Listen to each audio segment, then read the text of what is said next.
नमस्ते बच्चों।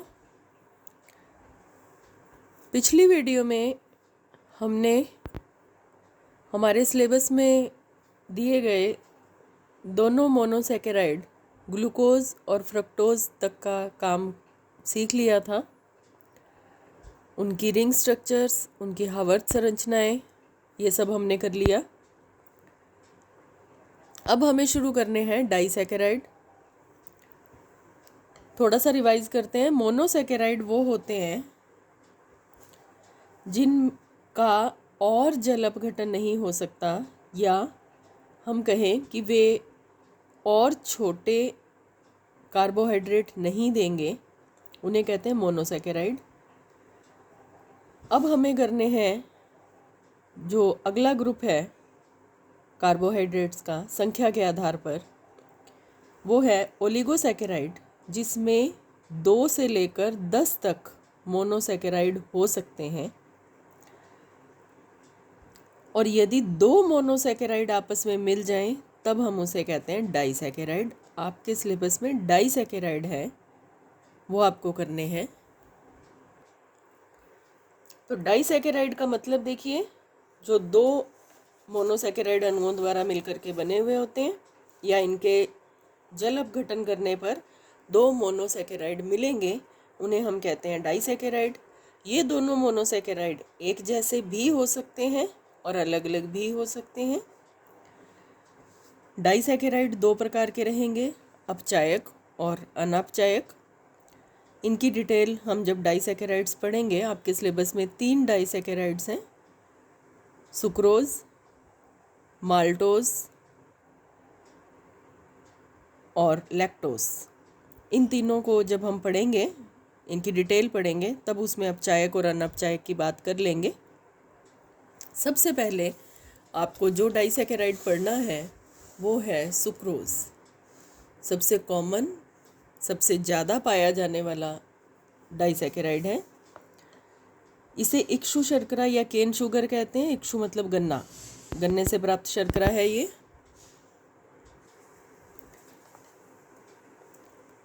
गन्ने के अलावा यह प्रकृति में फलों में, बीजों में, फूलों में काफ़ी अधिक मात्रा में पाया जाता है। इसका एक मुख्य स्रोत चुकंदर भी है। आपको ध्यान होगा, जो चीनी आप खाते हैं वो वास्तव में सुक्रोज ही होती है। पहले की वीडियोस में हम ये चर्चा कर चुके हैं। तो वह चीनी या तो गन्ने से बनती है या चुकंदर से बनती है। तो चुकंदर में भी सुक्रोज काफ़ी ज़्यादा पाया जाता है। गन्ने के रस में 15 से 20% और चुकंदर में 10 से 17% सुक्रोज होता है। इसीलिए चीनी के 2 मुख्य स्रोत ये हैं कमर्शियली। सुक्रोज के गुण, इसका सूत्र सबसे पहले याद रखने वाली बात है, पहले भी हम कर चुके हैं, ग्लूकोज और फ्रक्टोज के प्रिपरेशन में कर चुके हैं। C12H22O11, इसको आपको अच्छे से याद करना है। सुक्रोज का अणुसूत्र है। यह सफ़ेद क्रिस्टलीय है, स्वाद में मीठा होता है, जल में घुलनशील है। ये सब बातें आप जानते हैं। इसका गलनांक 180 डिग्री सेल्सियस है। गलनांक का मतलब पिघलना। घुलना अलग चीज़ होती है, वो पानी में घुलती है कोई भी चीज़। गलनांक का मतलब है सूखे को लेकर के पिघलाना, तो वह 180 डिग्री सेल्सियस है। और पिघलने के तुरंत बाद अगर हम इसे और गर्म करते हैं तो पिघलने के तुरंत बाद यह भूरे रंग के पदार्थ में बदल जाता है, जिसे कहा जाता है कैरामल या कैरामेल। कैरामेल आपने शायद कुछ बच्चों ने इसको देखा भी हो और चखा भी हो। सीधा कैरामेल नहीं हो सकता है आपने देखा हो। आप लोग एक टॉफ़ी खाया करते हैं एल्पेनलीबे के नाम से। एल्पेनलीबे की टॉफ़ीज़ कई रंगों में आपको मिलती हैं। उनमें जो भूरे रंग की टॉफ़ी मिलती है आपको, वो कैरामल टेस्ट की ही होती है। और उसमें जो आपको टेस्ट आता है वो वास्तव में वही होता है जो सुक्रोज या चीनी के पिघलने के बाद जो भूरे रंग का पदार्थ बनता है, उसी का टेस्ट होता है। तो वो कैरामल टेस्ट है।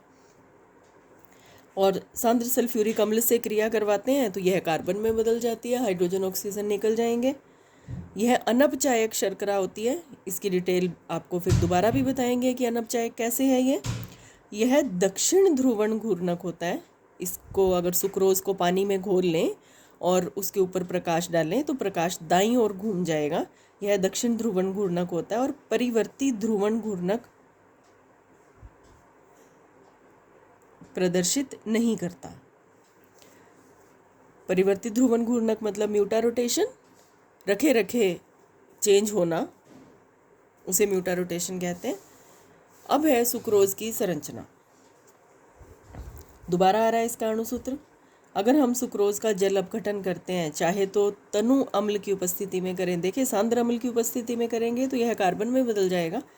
तनु अम्ल की उपस्थिति में इसका जल अपघटन करते हैं तो 2 मोनोसैकेराइड प्राप्त होते हैं। ध्यान दो, यह डाइसैकेराइड है, तो इसका मतलब 2 मोनोसैकेराइड बनेंगे।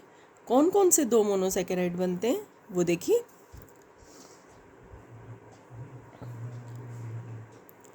अल्फा डी प्लस ग्लूकोज और beta D plus minus fructose. ध्यान देना, अल्फा डी प्लस ग्लूकोज और बीटा डी माइनस फ्रक्टोज, ये दोनों बनते हैं। दोनों का सूत्र बिल्कुल एक जैसा है, C6H12O6। सुक्रोज स्वयं दक्षिण ध्रुवण घूर्णक होता है, मतलब दाईं ओर घुमाता है, जबकि सुक्रोज का जल अपघटन कर दें, जल अपघटन करने के बाद जो मिश्रण प्राप्त होगा, इन दोनों का मिश्रण, वो होगा वाम ध्रुवण घूर्णक, मतलब बाईं ओर घुमाएगा। सिंपल सी बात है।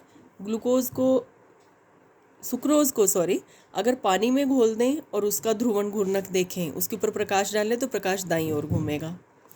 अगर सुक्रोज का जल अपघटन करवा दें, जल अपघटन के बाद जो मिश्रण प्राप्त होगा उस पर प्रकाश डालें तो वह बाईं ओर घूमेगा। ऐसा क्यों होता है, देखें इसको, समझें। ग्लूकोज का होता है +52, यहाँ एक बार मैं लिख देती हूँ, ग्लूकोज का +52। जब हम जल अपघटन करवा देंगे, इन दोनों का मिश्रण प्राप्त होगा तो उस मिश्रण में ग्लूकोज तो +52 है और जो ये फ्रक्टोज है वो है -92.4। तो इनमें से ज़्यादा कौन हुआ, माइनस वाला ज़्यादा हुआ, बाईं तरफ वाला ज़्यादा हुआ, तो कुल मिला के लास्ट में बाईं तरफ वाला हमें प्राप्त हो जाता है। यही बात इन्होंने दे रखी है। इसका तात्पर्य यह है कि सुक्रोज के जल अपघटन के बाद ध्रुवण घूर्णन में परिवर्तन होता है। ध्रुवण घूर्णन दाएं से बाएं हो जाता है। दोबारा देखिए, जब सुक्रोज था उसको पानी में घोला तो प्रकाश दाईं ओर घूम रहा था। उसके जल अपघटन के बाद जो हमें मिश्रण प्राप्त हुआ उस पर जब प्रकाश डाला तो वो बाईं ओर घूमा। इसका मतलब ध्रुवण घूर्णन बदल गया, पलट गया। इसको कहते हैं इन्वर्जन। यह अभिक्रिया कहलाती है इन्वर्ट रिएक्शन। और जो मिश्रण प्राप्त होता है बाद में उसे कहते हैं इन्वर्ट शुगर। तो इस पर प्रश्न आता है, इन्वर्ट शुगर किसे कहा जाता है, तो आप उसमें यह बताते हैं कि सुक्रोज को जब जल अपघटन उसका करवाया जाता है तो जो सुक्रोज जल अपघटन से पहले दक्षिण ध्रुवण घूर्णन होता है, आप अपनी भाषा में लिखे तो प्रकाश को दाईं ओर घुमाता है, जबकि इसका जल अपघटन करने के बाद प्राप्त मिश्रण प्रकाश को बाईं ओर घुमाता है, या वाम ध्रुवण घूर्णन होता है उसका। इसलिए इस शुगर को कहा जाता है इन्वर्ट शुगर या अपवृत्त शर्करा। अब इसकी संरचना देखेंगे। Sucrose disaccharide. सुक्रोज बनाने के लिए 2 मोनोसैकेराइड इकाइयाँ।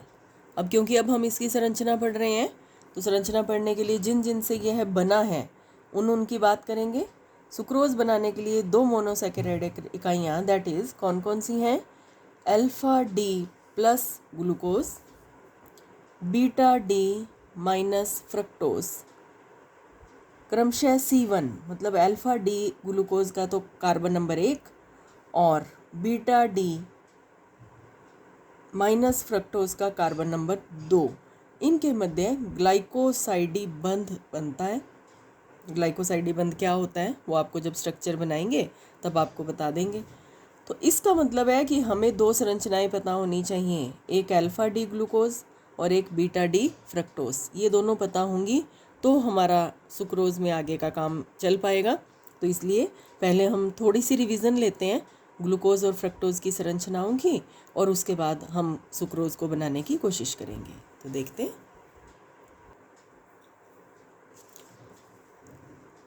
पहले हम ग्लूकोज की संरचनाओं की प्रैक्टिस करते हैं।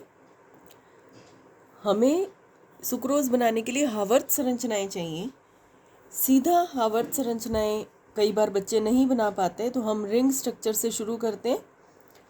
ग्लूकोज की रिंग स्ट्रक्चर्स बना के हमें सबसे पहले 6 कार्बन वर्टिकली लिखने होते हैं। इनके बीच में बॉन्ड भी लगा देंगे। इसके बाद इनको नंबर दे देंगे।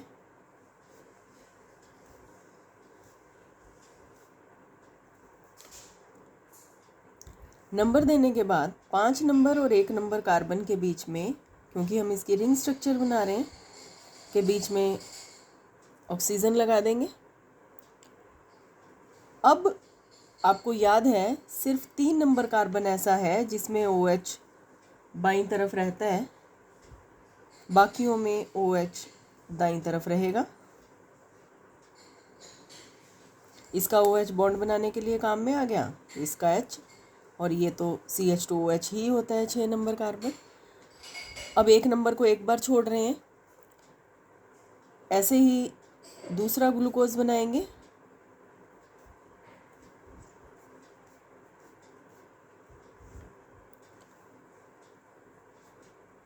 इनको नंबर दे देंगे। 1 नंबर और 5 नंबर के बीच में ऑक्सीजन ब्रिज बनाएंगे। 3 नंबर में OH बाईं तरफ रख करके बाकियों में OH दाईं तरफ कर देंगे। यहाँ पर H और ये CH2OH। अब आपको ध्यान है 1 नंबर कार्बन पर एक तरफ H होगा, एक तरफ OH होगा। यदि OH रिंग के अंदर चला गया तो वो है अल्फ़ा, और यदि OH रिंग के बाहर चला गया तो वह है बीटा। और पूरा नाम alpha D plus glucose beta D plus glucose. बीच में हाइफन लगा देते हैं। ये हुई ग्लूकोज की दोनों संरचनाएं। अब हमें करनी है फ्रक्टोज की दोनों संरचनाएं, तो उनको देखेंगे। अब करनी है फ्रक्टोज की संरचना। हम फ्रक्टोज की संरचना बनाते समय पहले उसकी भी रिंग स्ट्रक्चर ही बनाएंगे। बनाते समय हम ग्लूकोज की संरचना को सामने रखते हैं। इन दोनों में जो डिफरेंस है उसको ध्यान में रख लेंगे तो फ्रक्टोज की संरचना आप आसानी से कर पाएंगे। ध्यान करें, फ्रक्टोज 5 मेंबर्ड रिंग बनता है, तो इसमें हम 5 कार्बन लाइन में लिखते हैं। 2 3 4 5। आपको याद है फ्रक्टोज कीटो हेक्सोज होता है। अच्छा, एक बात और, दोनों के सूत्र समान है, C6H12O6 C6H12O6। इनको नंबर देंगे, लेकिन ध्यान रखना ये 2 नंबर कार्बन से शुरू होगा इसकी चेन।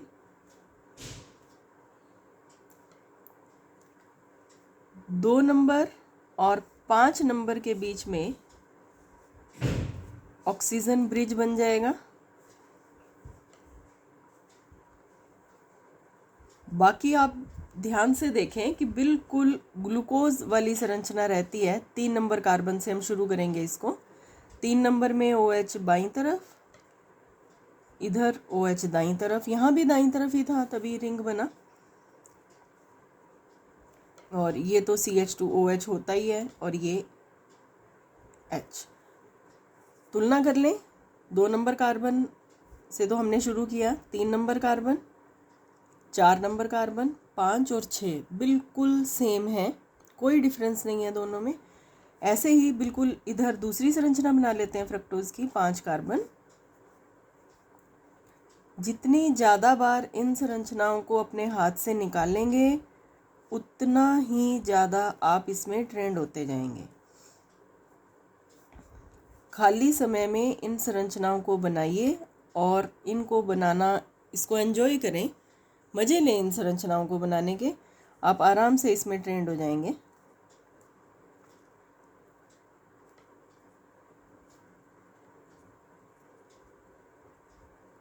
लीजिए, अब याद करें 2 नंबर कार्बन पर, यहाँ दोनों का बस अंतर देखना है। यहाँ पर जो रिंग बनाने वाला कार्बन था 1 नंबर था, ये 2 नंबर है। 1 नंबर कार्बन पर H और OH थे, इसमें CH2OH रहेगा, H की जगह पर CH2OH होगा, बिल्कुल वही संरचना है। यदि OH अंदर चला गया, OH ही यहाँ था, OH ही यहाँ है, अंदर चला गया तो वो अल्फा स्ट्रक्चर बनती है, बाहर आ जाएगा CH2OH। फ़र्क देखो, इसमें H था, इसमें CH2OH है, और कोई अंतर नहीं है। यहाँ पर CH2OH अंदर चला गया और OH बाहर आ गया, ये स्ट्रक्चर हो गई बीटा। तो फ्रक्टोज़ की जिस स्ट्रक्चर में OH अंदर चला गया वो अल्फ़ा फ्रक्टोज़, फ्रक्टोज़ की जिस स्ट्रक्चर में OH बाहर चला गया वो बीटा फ्रक्टोज़। ऐसा ही ग्लूकोज़ में था। अब इनके पूरे नाम लिखें, alpha D minus fructose, beta D minus fructose. आपकी सुविधा है, इंग्लिश या हिंदी जो यूज़ करना चाहें आप कर सकते हैं। तो हमें ये दोनों संरचनाएं हमारे सामने आ गई।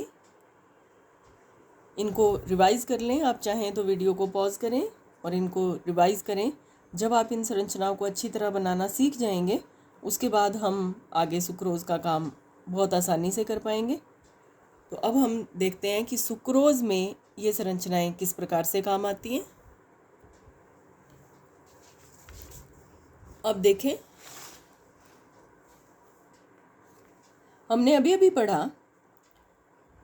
अल्फ़ा डी ग्लूकोज और बीटा डी फ्रक्टोज। हमें कौन कौन सी 2 संरचनाएं चाहिए, हम टिक कर लेते हैं।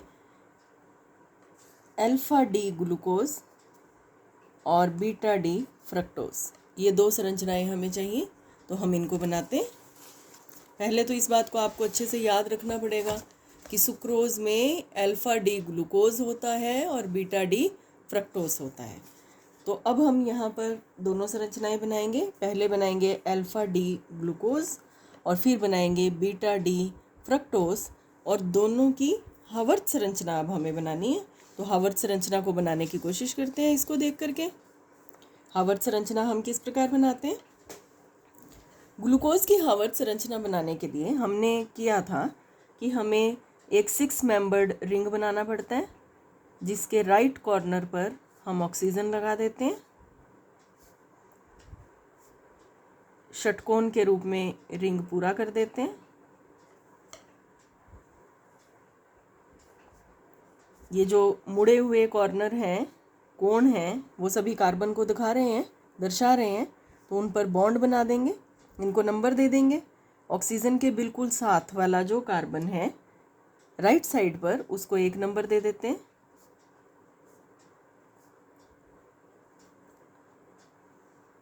उसके बाद संरचना को याद करें। 3 नंबर कार्बन ऐसा है। अच्छा, एक बात और, जो जो संरचनाएं रिंग के अंदर आ गई वो नीचे रहती हैं। तो 3 नंबर कार्बन ऐसा है जिसमें OH रिंग से बाहर जा रहा है, तो इसलिए वहाँ पर OH ऊपर आ जाएगा, बाकियों में OH नीचे रहेंगे।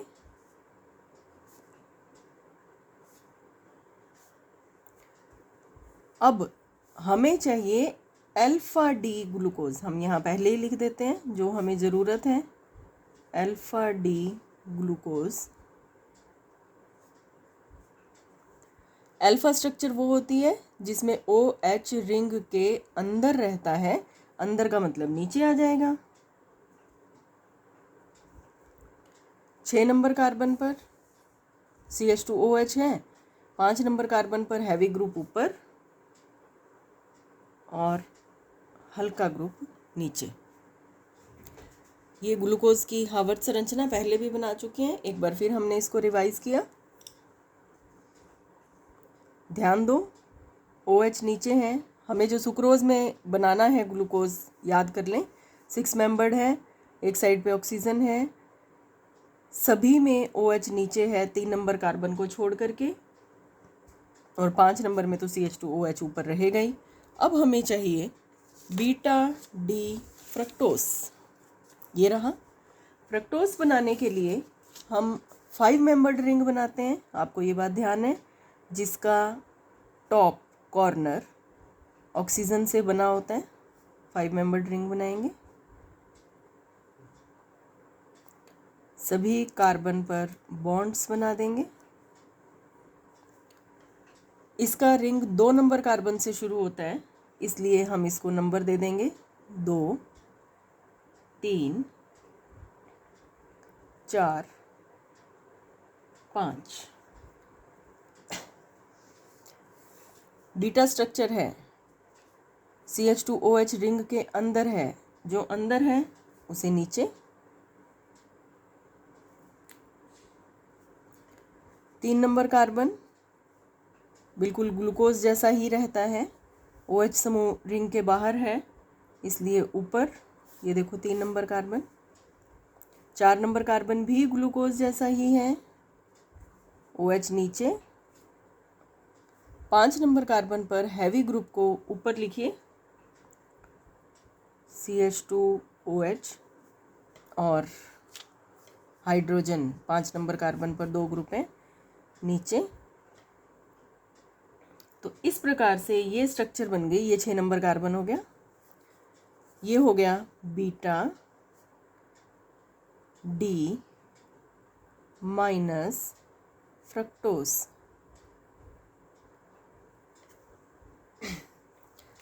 अब एक बात और आप यहाँ पर ध्यान दें कि सुक्रोज बनाते समय अल्फा फ्रक्टोज क्यों नहीं काम में आया होगा, क्यों बीटा फ्रक्टोज काम में आता है। बीटा फ्रक्टोज में दोनों हैवी ग्रुप CH2OH CH2OH, एक ऊपर है एक नीचे है, एक दूसरे को बैलेंस कर रहे हैं, इसलिए बीटा डी फ्रक्टोज स्थायी होता है ज़्यादा, जबकि ग्लूकोज में अल्फा ग्लूकोज ज़्यादा स्थायी होता है, इसलिए यही आपस में क्रिया करते हैं।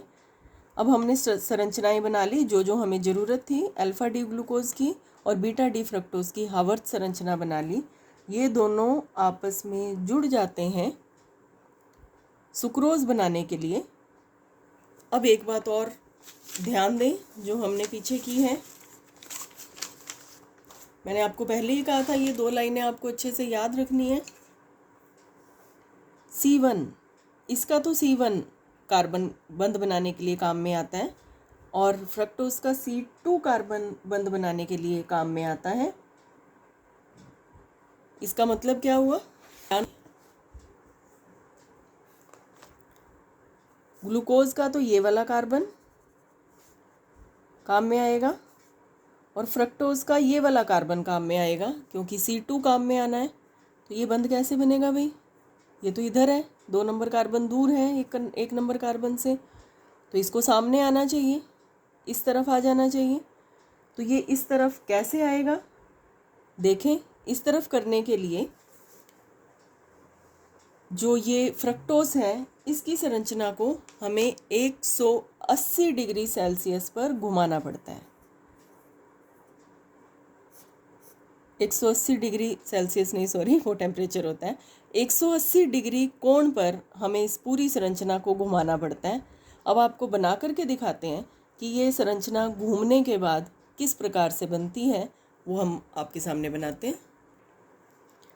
ध्यान दो बच्चों, बॉन्डिंग होनी है इस OH और इस OH के बीच में, इन दोनों के बीच में से जल निकलना है, क्योंकि कार्बन 1 पर ये वाला OH है।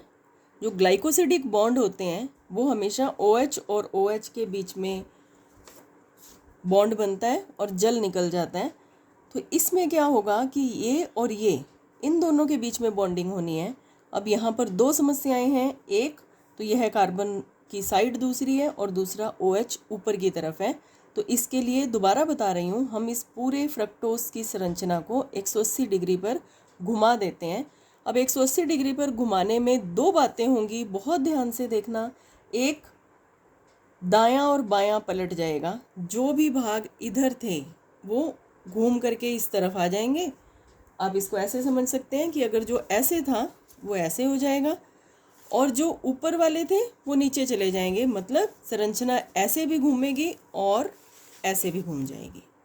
ध्यान से देखें, फ्रक्टोस ऐसे था, ऐसे भी घूमेगा और भी घूम जाएगा। इस प्रकार से इसका रोटेशन होगा।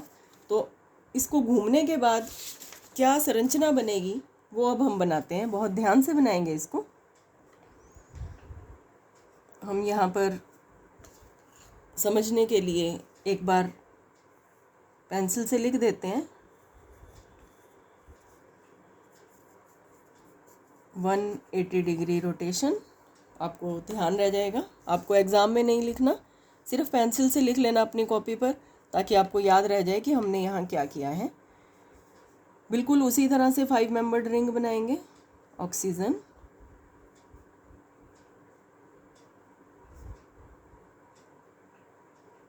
चार कार्बन, उनके बॉन्ड। अब इनको नंबर देंगे, तो क्योंकि हमने इसको घुमा दिया तो यहाँ से 2 नंबर, ये 3 नंबर, ये 4 नंबर और ये 5 नंबर। पहली बात तो ये। दूसरी बात, ये लेफ़्ट और राइट तो घूम गए, अब ऊपर नीचे से घुमाना है। 2 नंबर कार्बन पर OH ऊपर था, CH2OH नीचे था। क्योंकि हमें यहाँ पर OH नीचे है तो इसका भी OH नीचे चाहिए, तो हमने आपको बता दिया कि दोनों तरफ से घूमता है ये। तो OH यहाँ आ जाएगा और CH2OH ऊपर चला जाएगा। ये कार्बन नंबर 1 हो गया।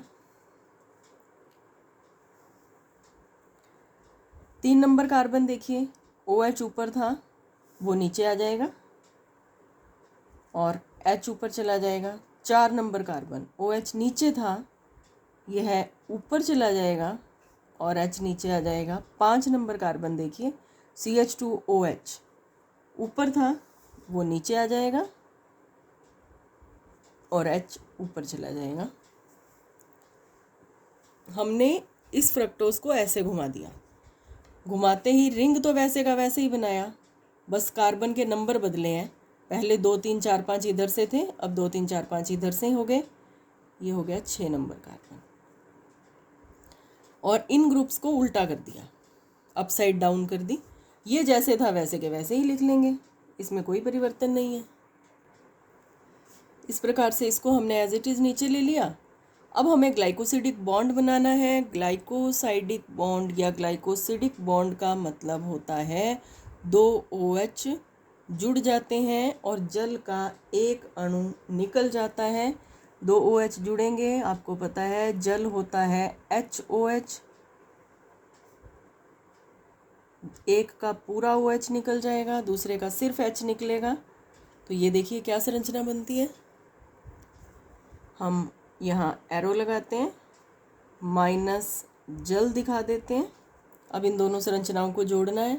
बहुत आसान है इनको जोड़ना, बड़े आराम से जुड़ेंगी। जैसे ये है इसको लिख लेंगे, जैसे ये है इसको लिख लेंगे। सिर्फ इस एक ऑक्सीजन को छोड़ देना जो बॉन्ड बनाने के लिए काम में आया, बाकी स्ट्रक्चर जैसे कि जैसे हैं वैसे कि वैसे हम नीचे उतार लेंगे। बिल्कुल इस प्रकार से हमने ये संरचनाएं नीचे उतार ली। आपको मैंने कहा था सिर्फ हम इस ऑक्सीजन को छोड़ देंगे, इस ऑक्सीजन को हम इस प्रकार से लगा देंगे। ये बन गया ग्लाइकोसिडिक बॉन्ड।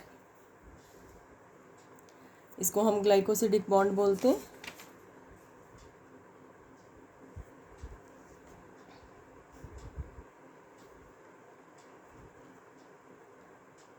अल्फा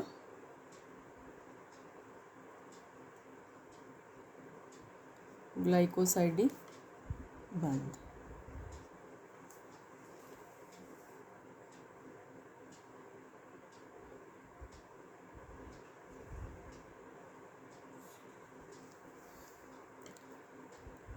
ये हुई सुक्रोज की संरचना। अब इस संरचना में बिल्कुल आपको साफ नज़र आ रहा है कि C1 ये अल्फा डी ग्लूकोज था, ये बीटा डी फ्रक्टोज था, और अब जो संरचना बनी है ये है सुक्रोज।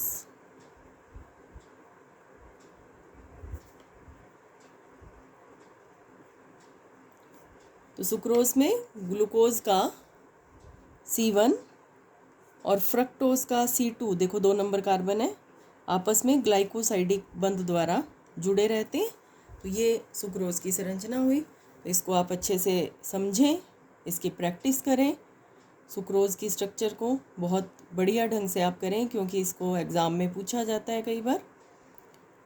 तो जो जो स्टेप आपको करवाए हैं, शॉर्टकट नहीं लगाना बेटा, जो जो स्टेप आपको करवाए हैं उसी तरीके से करना। धीरे धीरे आप इतने एक्सपर्ट हो जाएंगे कि आपको स्टेप वाइज करने की ज़रूरत नहीं पड़ेगी, आप सीधा भी इसको कर पाएंगे।